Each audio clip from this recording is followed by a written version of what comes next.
Hello, everyone. Let me just figure my shit out here. Get set up. What is going on, everyone? Welcome to my channel. I'm Kendra Perry. I'm an online business strategist and mentor for health and wellness coaches and practitioners. And I'm here to help you blow up your business, help you start generating 5K a month consistently, and then help you scale. Scale to the moon and back. Scale. Anyways. Very excited to be here today because we are talking about content. Yeah. And content is confusing for most people. Most people are incredibly confused about content. They don't know what to post. They just like blank out. They're like, when they try to create content, right? Because they just don't know.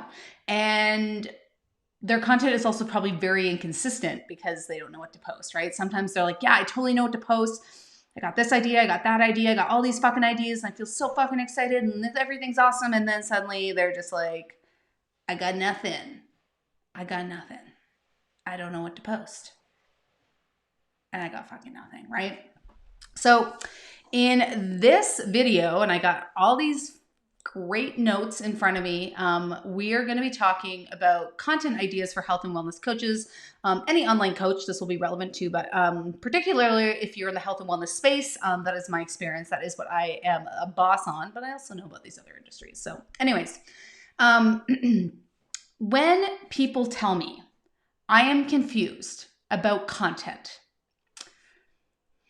the first question I ask is, well, who is your ideal client? Okay. And when I say ideal client, I'm talking about the person of whom you are speaking to. Because typically the main reason why people might not know that or might not know what type of content to make is because they don't know who they're talking to. They haven't defined their niche market. I'm a niche Nazi. You got a niche. And this is a big thing because if you're trying to talk to everyone, if you're like, I help people basically encompasses like a baby who just popped out of the womb to someone who's literally on their deathbed and leaving this world. That is people. It is everyone.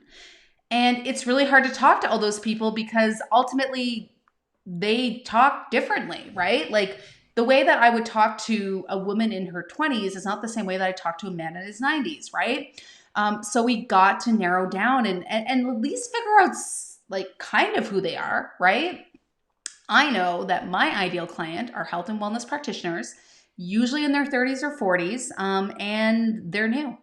They're brand new. They're either just out of health coaching school or they have been in business maybe 1 year, maybe 2 years, and they are broke as fuck. And they're like, ugh.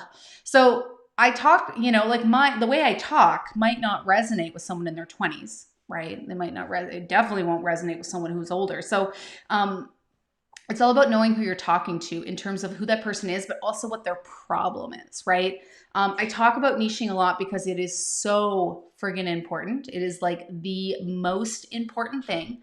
And you got to know what their problem is because as soon as you define the problem that your ideal client actually has, suddenly you will have a better idea of what content you should actually be creating, right?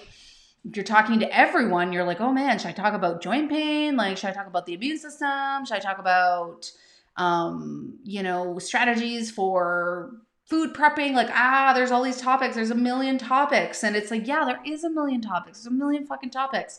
And if you're trying to appeal to all these topics and cover all these topics, that's a problem, right? That's probably why you're confused. Now, if we narrow down, if we're like, okay, I help moms, great. This is great, right?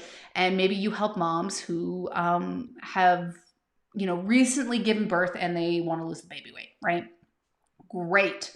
Because now you know your person. So you're like, okay, I help postpartum moms lose the baby weight. Wow, that's great.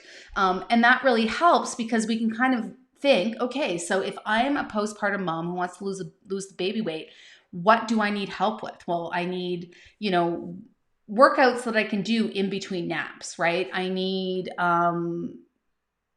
meal plans that are going to help me lose weight, but also like still support the fact that I'm probably breastfeeding and I need to be eating a high level of calories and I need to be eating really healthy food, right? So then it's like you start curating the content for specific people, right? For the specific person. And this is where pain points become really important, okay? So pain points, and I did make a whole video on this. I did make a whole YouTube video on this. So if you go to my channel and look for pain points, I think you can probably search that. You can find a whole video on it. But basically, just to simplify it for the purpose of time, pain points are sort of problems that your ideal client has because of the main issue that they have. So if the main issue is I've gained weight since I've had a baby, what are the other problems that they have as a result of this? Well, I don't feel confident. I feel gross. I don't fit into the clothes that I want to fit into, right? It's affecting my sex drive. I don't feel sexy with my partner, right? I don't feel like myself. You know, I used to be really fit. I don't have the energy to exercise, right? What would be other pain points? I don't have time to exercise because I'm nursing. I have this newborn. It's crazy, right? I don't have energy to exercise. I don't have time to food prep. I don't have time to cook. I'm eating all this fast food, right? So these are all pain points. So they aren't directly related to weight loss, but they are directly related to the person who has that problem, right? And it's that problem is kind of the root of it, but they're having all these other problems, right? So those are pain points, and those are really great things to write content around. So for example, if I'm, like I said, my niche is I help postpartum moms lose the baby weight, right? And I know one of their pain points is I don't have time to work out, right?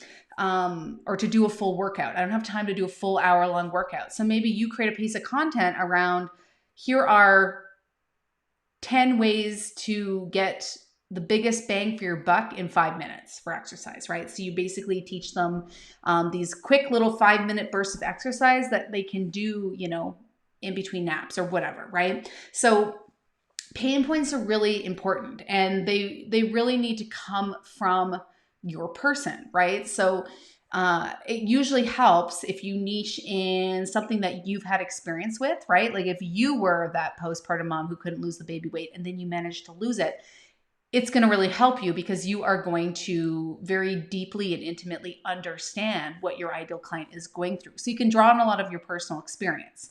But some of us will ultimately niche or choose an ideal client where we don't have the experience. I have a friend who niches in sleep. So she helps people get better sleep, but she honestly sleeps so well. So she never had that problem, right? And you don't need to niche in something that you've had personal experience with. I definitely recommend it because it will help. But if not, you just have to do a little bit more due diligence with your research because you really do want those pain points.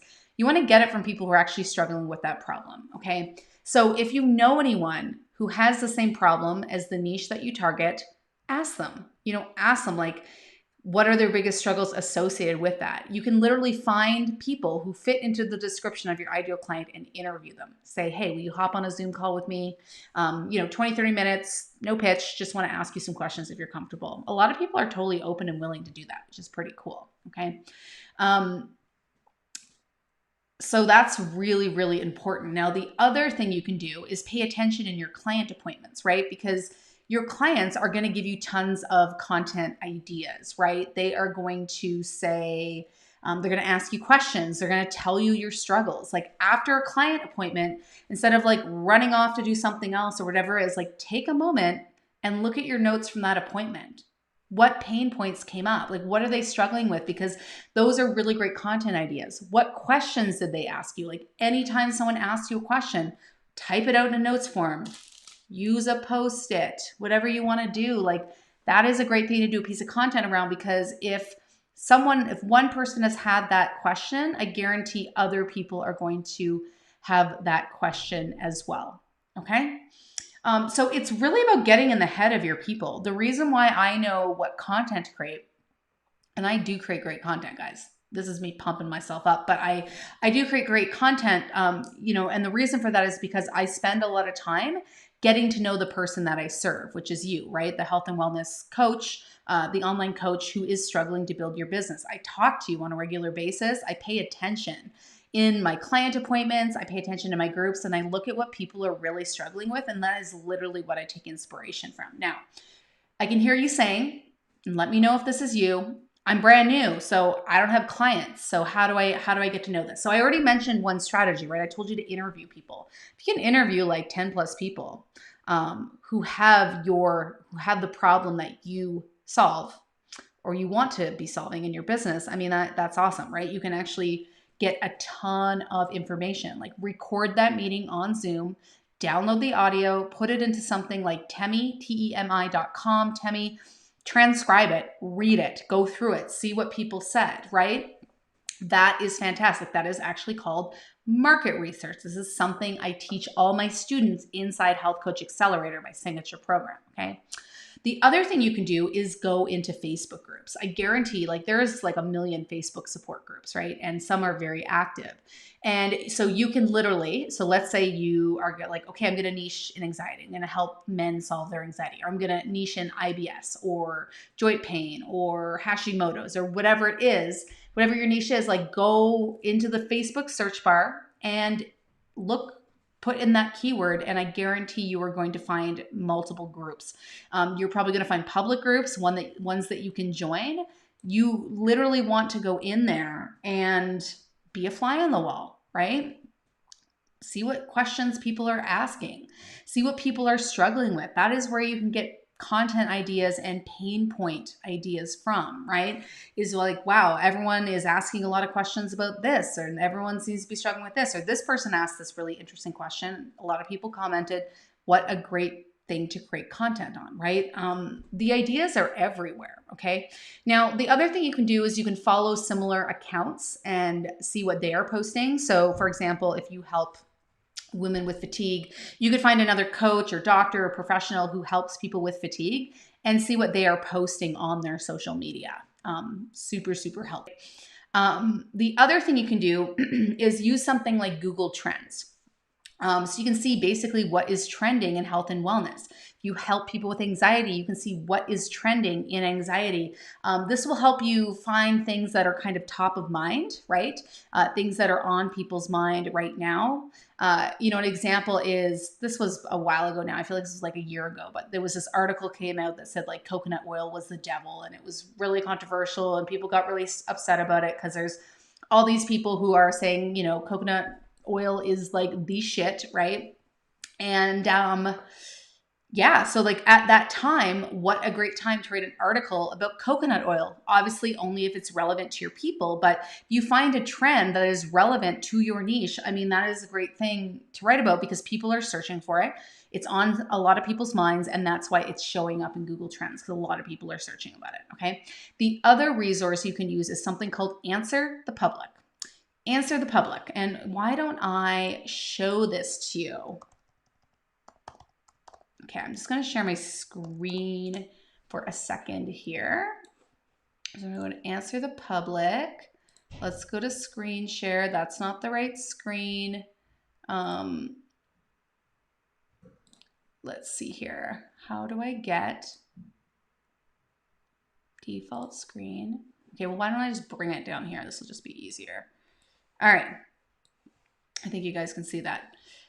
So yeah, it's always got like some weird dude. It used to be this old dude. It's always some weird dude staring at you being like, hey, are you like gonna answer the question?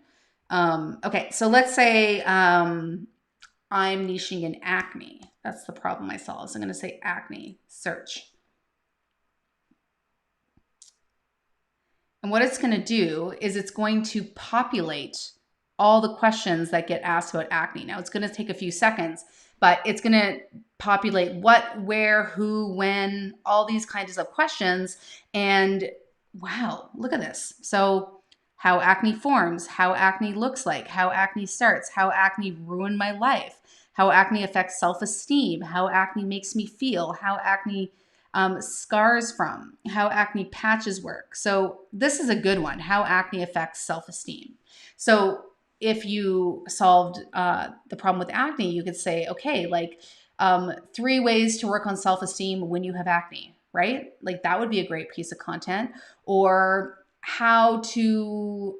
um, how to view your acne so it stops affecting your self-esteem. Or you could say, because if you are a coach who is niching in this, but you also have experience with it, you could say how acne ruined my self-esteem and how I got it back. If that's a story that's true for you, right? That's a really great way to connect with your audience, is to vulnerably, if that's a word, share your story. So this is a really cool different way to get ideas for content. It's a really, really great resource. I'm going to come back on camera now. Cool. That is something that you can definitely use. It's a really, really cool resource. Okay. Let me get my notes up. Okay. So the next thing I want to talk to you is about the 3 different types of content that you can post. So there's actually 10 different types of content that you can post. And this is what I teach inside Health Coach Accelerator, which is not open right now, but we are launching in January. So if you are a new-ish health coach, so someone who is still in school, you're legit, a few years into your business and you're not making 5K a month consistently, you're feeling frustrated, you want to get to that 5K, you want to make it every month, and then you want to scale, this is the program for you, because we get the basics in place.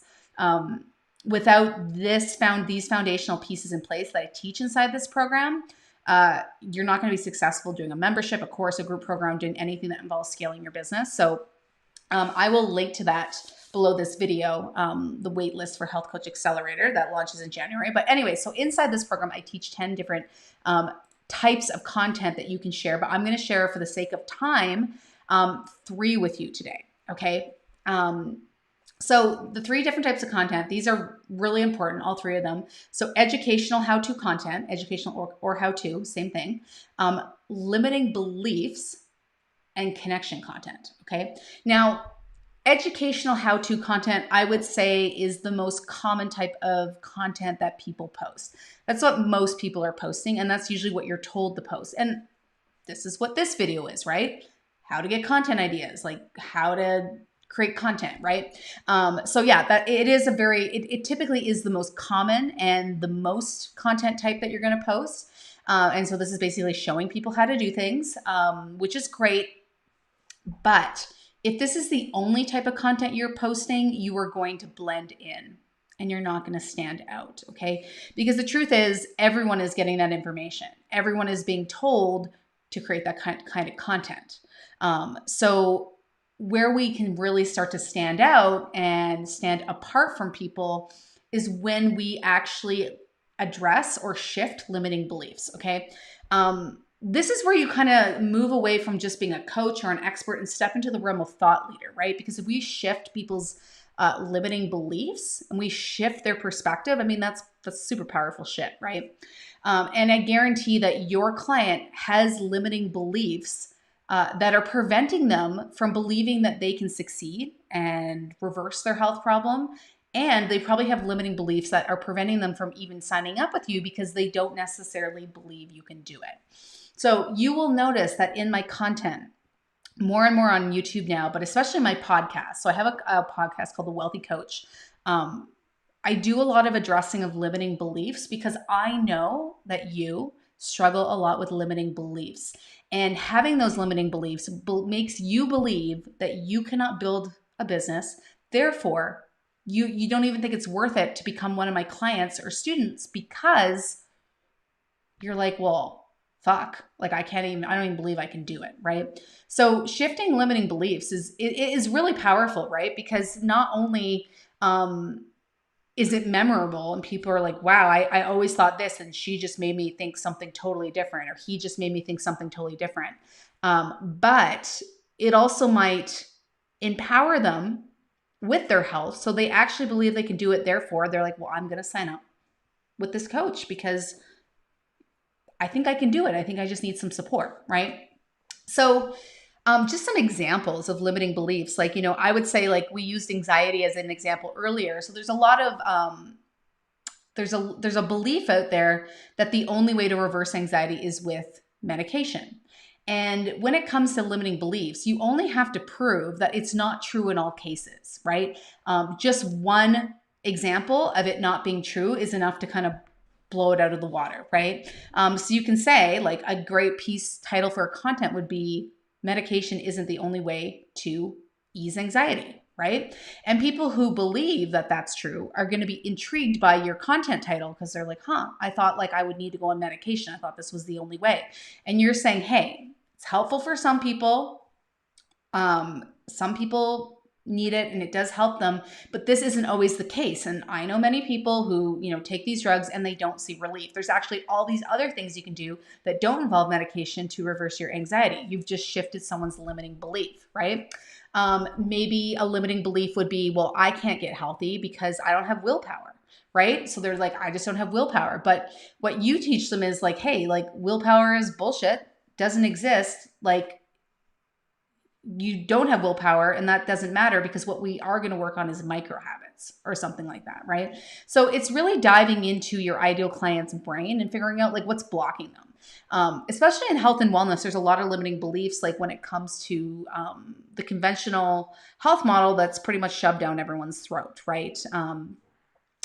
For example, with like Hashimoto's, like getting a Hashimoto's diagnosis and the doctor saying, and you being like, okay, what do I do to fix this? And they just say, well, you can't fix it. You just have to live with it and we'll just watch it.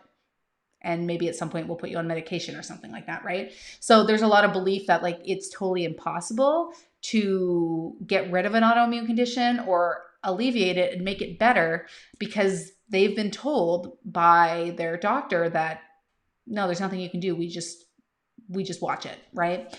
So there's a lot of really cool limiting belief shifting stuff in terms of content that you can do inside this category, okay? The third type of content is connection content, content that has the sole purpose of connecting with your audience, okay? So connection content is interesting because it actually doesn't really sometimes have anything to do with your niche. It's purely to drive connection with your audience and try to relate with them. So for example, I'm a business coach, right? I help people build their business, but I help health coaches, and a value that me and you have in common is health, right? I used to be a health coach. I have a huge like priority, like health is one of my top priorities, right? And I know that's the same for you too. So sometimes I post health related videos that have nothing to do with business purely for the intention of connecting with you, right? So on my podcast, excuse me, I'm gross, super gross. On my podcast, I don't know, maybe a couple months ago, I made an episode of like building a business with chronic illness because I'm someone who struggled with mold and Lyme and toxicity. And I was chronically sick for like almost a decade. And only recently have I come out of that. So I made a whole video that was just like about my journey building a business while having illness, right? Again, like not giving you business strategies, not giving you business tips, but there is the purpose of it connecting, right? And I got a lot of great feedback on it. It wasn't the most fun video or episode for me to make. I don't really love, being vulnerable, but like it was a great connection piece. Okay. So I share stuff on my stories about things I do to keep myself healthy, that sort of thing, because I know that connects with my audience, right? So it's really about finding things that you have in common or shared values with your ideal client and creating videos that are literally just for the purpose of connecting, because people do want connection. They want relationships. They want to feel connected to the people who they ultimately buy from, right? Yes, the content is important. They want to feel like that person is smart, like they're an expert, but they want to vibe with you too, right? And it's amazing that people will choose to work with you just because they see themselves in your story, right? Or they like your style. They just think you're cool and they want to hang out with you and they want to learn from you, right? So connection pieces are really important. And you're not going to be posting these all the time, right? Because then you kind of step into the realm of being an influencer. We're not influencers, right? So, but we do still want to create content in which has the sole purpose of just driving connection, right? So just to sum those up, that's education how-to. That's probably the type of content you are mostly posting, and that's great. But try to make a habit of posting something that shifts people's limiting beliefs or helps them resolve their limiting beliefs. around their health, right? And then connection content. And the connection content will be the hardest because it's typically the type of content that is going to be a little bit more vulnerable, right? It's going to be a little bit more uncomfortable for you to make. But it's not about you. Don't be afraid to share. People will really appreciate you for it. And you could really help someone because it really does help people. That type of content does help people feel less alone, which is really cool, right? Totally helps your people. Okay, guys. So the time of this recording, it is the 26th, I believe. Yeah. So it's November 26th. Tomorrow is Black Friday. I have a promo. So I am bundling together my top courses, my top mini courses. So Niche Like a Boss, which will help you choose a profitable and aligned niche. Signature Program RX, which will help you build out your captivating signature program that is a great thing to sell. Your clients will love. And then finally, Rock Your Sales Calls, which will help you sell authentically, genuinely, non-salesy on a sales call. So you're getting my entire sales call script from start to finish. Okay. So I'm bundling those together tomorrow, and I'm selling them for 70% off. So if you were to buy each individually, it would be somewhere close to $500. I'm going to give them away for $147. So stay tuned for the replay of this. I will link to that below this video. You can also go to my Instagram account at Kendra Perry Inc. And the link is in my bio. So technically those don't go on sale till midnight, but I'm done everything. Everything's ready to go. So that link is actually in my Instagram bio. So at Kendra Perry Inc, Kendra Perry Inc. And you go to the link in my bio, you can get that link. These trainings are pretty amazing, and it's going to get you really set up for 2021 without breaking the bank, which is great. And that is what I've got for you guys today. Remember to subscribe to my channel. If you like this video, share it with someone who you think it would help. Leave me any comment or question at all. I come back and check all my comments. I try to answer all my questions. I try to be as engaged with you as possible. I love to connect with you in that way. And thanks so much for tuning in. And next video is actually a connection video, and it is going out next Thursday. So stay tuned for that, and have a lovely rest of your week. Bye.